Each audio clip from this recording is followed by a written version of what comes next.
back to my channel. I wanted to do a quick makeup tutorial video because I've never done one before, and I wanted to do a quick advice video, but I wanted to, well, I am going to just label this as probably like top 5 things about men that I've learned since turning 25.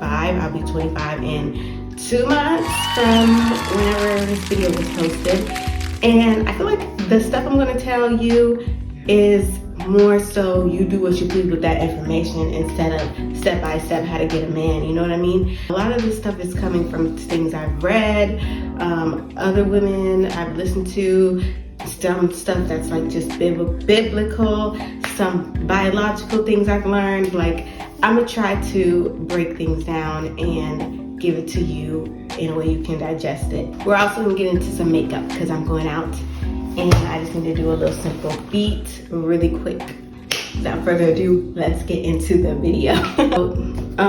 First piece of advice I would just say is, honestly, don't get into the mindset of counting yourself out, especially when it comes to dating. A lot of the times we as women are way harder on ourselves and our beauty standards and who we feel looks good and, oh, she looks better than me, than men even are. Like, and also you'll meet a lot of men and they don't have a preference. Like, most men don't have a, I hate this type of woman, I would never date this type of woman type of preference.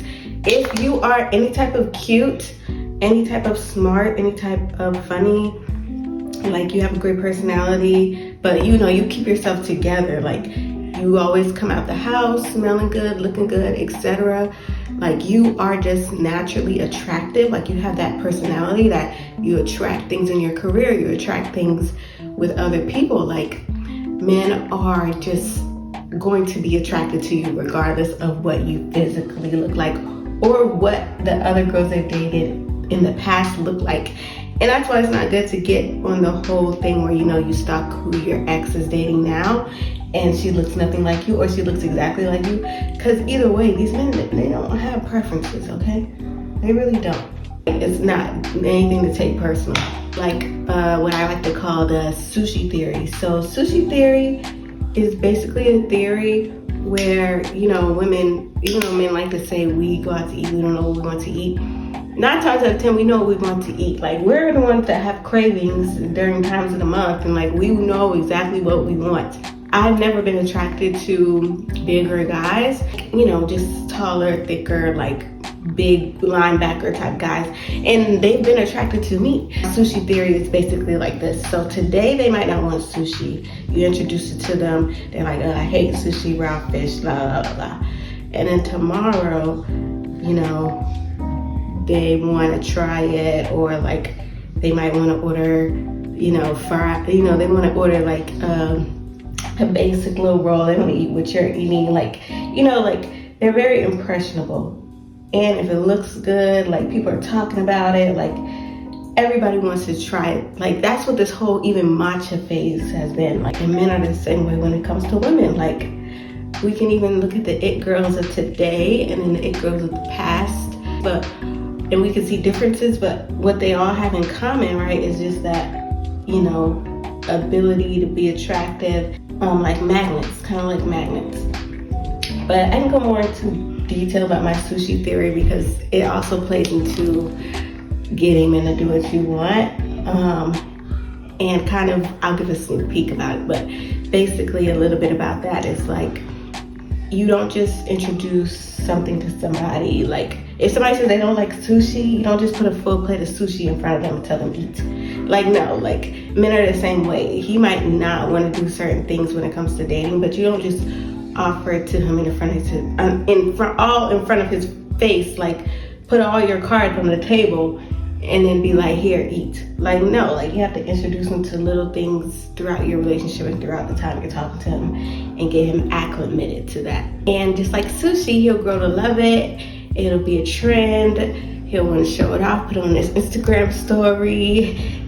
Like, you can be attracted to anyone because attractiveness is not all about looks.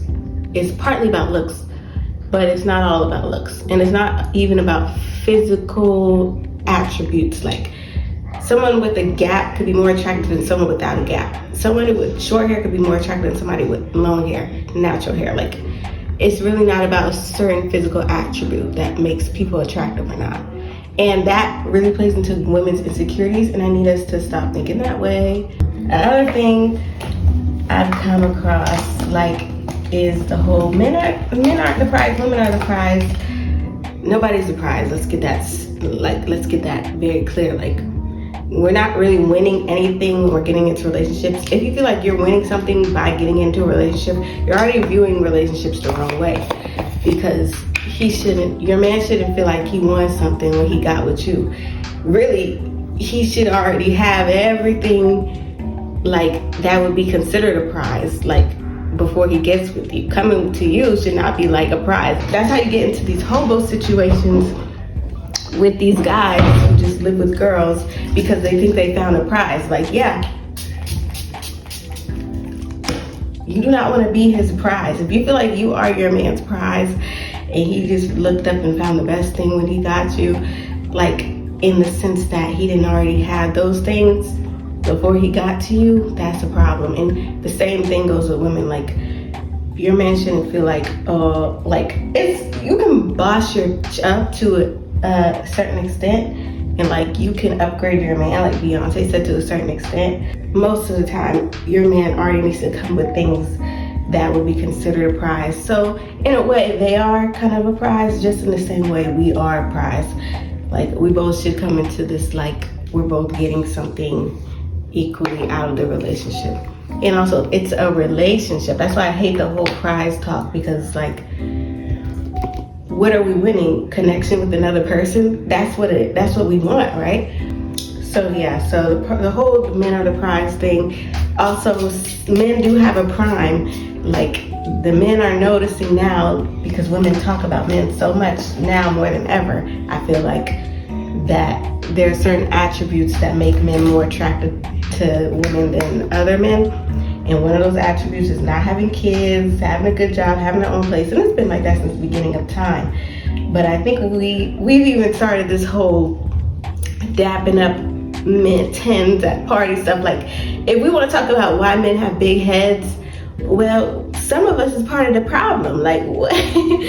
Praying for men publicly on the internet. Like, we talk about men a lot more, and I know this video is like a prime example. That's what's making them feel like more of the prize than they actually are. That's what's really boosting a lot of their heads up.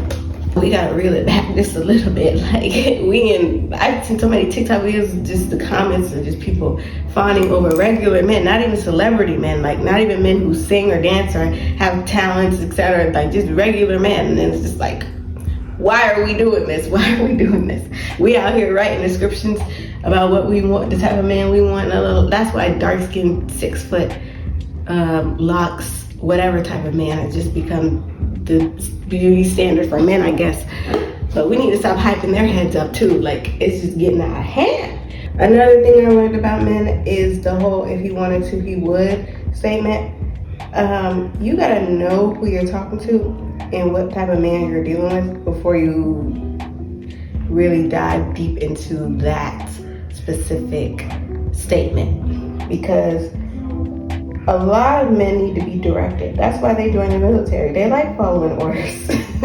Even in other career fields that they join, like tech stuff and like anything that's not creative, but you follow steps and you follow through to get to a goal. Or even with sports and stuff, like they listen to their coaches. They like following orders. I'm never gonna be hard on myself or feel down about, I have to tell him to do this or that. Like, obviously we love surprises. Like, everybody has different love language, and we love surprises and we love being taken care of. But even the girls, even the sugar daddy girls, like, they're telling them sugar daddy exactly what they want, exactly what bag, exactly what they need. Like, we should never leave so much up to men's like interpretation, because they won't get it wrong. You better than yourself. Like, maybe if you were dating a girl, she might know you very, very well. Like, But a man can only know you so much because he don't live in your body. Like, they just don't know. They just don't have the experience to know. So it's okay if you feel like you have to tell him. Now, anything that's common sense and manners, you shouldn't have to tell anybody, especially at the grown age of whatever, over 18, 20 years old. But, because some things are just common decency things. But for a lot of things, yeah, you are going to have to tell that man, hey, get me this, get me that, do this, do that. Like, it's just the facts. It just is what it is. Another thing about men, I don't even know what number we're on, but I'm gonna try to get to 5. Okay, don't compare your new man to your last man, but also don't come in with clean slates. Like, don't give these men clean slates. You've learned lessons dating that you need to really carry on into each relationship. Every time you meet a guy, you need to move like he's the worst man in the world. You know that tweet that's like, men should start off in jail and then work their way out? Like, not saying I agree with that, but you should kind of go into relationships that way. Like, you are basically a stranger, a man that I don't know. You could be Ted Bundy, you could kill me. It's like, so I'm going to be so super duper cautious and, you know, take my time with you because you really just don't know these men. And I think that would save us from a lot of heartbreak, and a lot of our expectations need to be lower too. But if we come in with this whole clean slate type thing and thinking that these men, you know, are not going to do us the same way the last one did, we're just going to set ourselves up for disaster. Heartbreak, especially when you're dealing with guys, it doesn't matter what age. Like, heartbreak is definitely tough and challenging, and people will give you all kinds of advice and what to do and what not to do. But I would just say, you know, really sit in it and really feel it. If you have to cry every day, you need to cry every day, because if you're stalling your heartbreak process by talking to other guys, or you keep going back to your ex who does you wrong, or trying to make it work, you're just stalling your heartbreak process. And you can't get from point A to point B. You can't get to your new reality if you're stalling and still trying to stay in your old one, because you don't want to do the crying and you don't want to, you know, go through the arguments, and you don't want to, you know what I'm saying? Like, it's strength to leave, but it's just strength to break up, period. Just give yourself that space and know that men don't go away. They never go away, especially if you are a good girl. Unless they get married or something, or have a baby. And even then, they don't really go away. Like, especially if you didn't do anything wrong in a relationship, like, they really love you, like, etc. If you don't get blocked after y'all break up, like, he would still come back. And I'm not saying that to tell you to go back. I'm just saying that to let you know, like, in your grieving process, unless the person literally died, like, they will 9 times out of 10 in some way try to reconnect with you or come back into your life. Let me see if I can go grab my lip liner. Did we like this look? And like I said, I'm just going out to eat, so I wanted something casual. Hopefully this video was somewhat informing, and if not, at least maybe you took some makeup, like, tips for me while watching. But I guess I'll see y'all in the next video, and make sure you like, comment, and subscribe. Follow everything HBCU Baddies, everything from my personal page. And yeah, I'll see you guys later. It's been so long. Like, this YouTube journey has just been great, but my light just went out. So it means time to wrap it up. Bye.